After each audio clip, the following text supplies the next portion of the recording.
오늘 있었던 일 가장 빠르게 전해드리는 오늘의 정치 뉴스입니다. 이재명 대통령은 지난 19일 용산 대통령실에서 참모진과 함께 아침 회의를 가진 모습이 공개되었습니다. 대통령실은 다음 날인 20일 공식 SNS를 통해 차를 마시며 담소를 나누는 회의 장면을 게재하였습니다.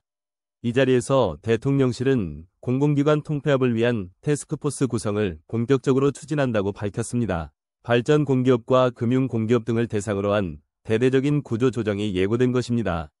이는 이재명 대통령이 지난 13일 나라재정 절약 간담회에서 공공기관이 너무 많다고 지적한 데 따른 후속 조치로 이해됩니다.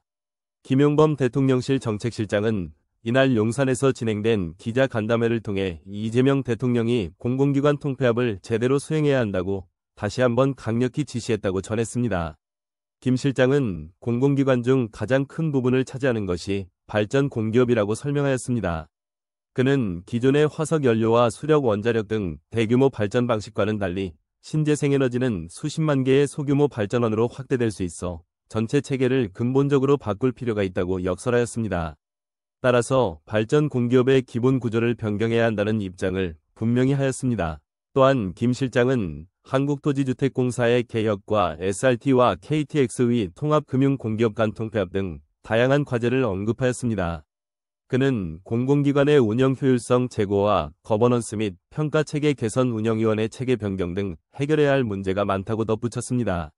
이번 공공기관 통폐합 태스크포스의 단장에는 강훈식 대통령 비서실장이 내정되었습니다. 김용범 실장을 비롯하여 우상호 정무수석, 전성환 경청통합수석 등이 함께 참여하여 통폐합 과정에서 필요한 법률 개정과 갈등 관리 방안 등을 집중적으로 검토할 예정입니다.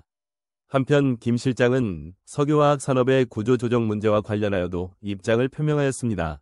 그는 해당 업계가 지난 몇 년간 상당한 이익을 누렸으며 누적된 이익이 있다고 지적하였습니다.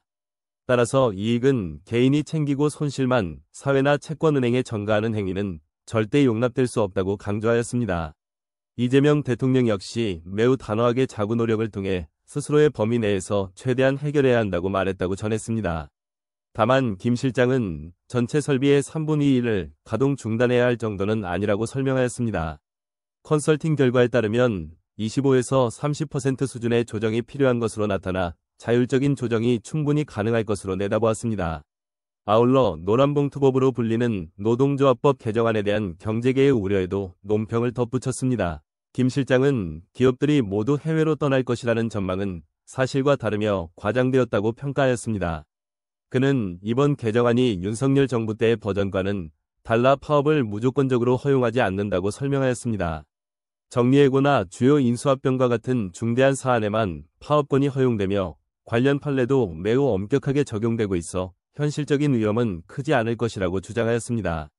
그는 하도급 업체의 근로 조건이 악화되면 기술 경쟁력이 떨어지고 이는 결국 원청 대기업의 제품 품질 하락과 수출 경쟁력 약화로 이어진다고 지적하였습니다. 따라서 노란봉투법과 상법 개정안은 이러한 문제를 해결하고 글로벌 스탠더드에 부합하도록 하기 위한 것이라고 그 취지를 설명하였습니다. 영상이 유익했다면 구독과 좋아요 부탁드립니다.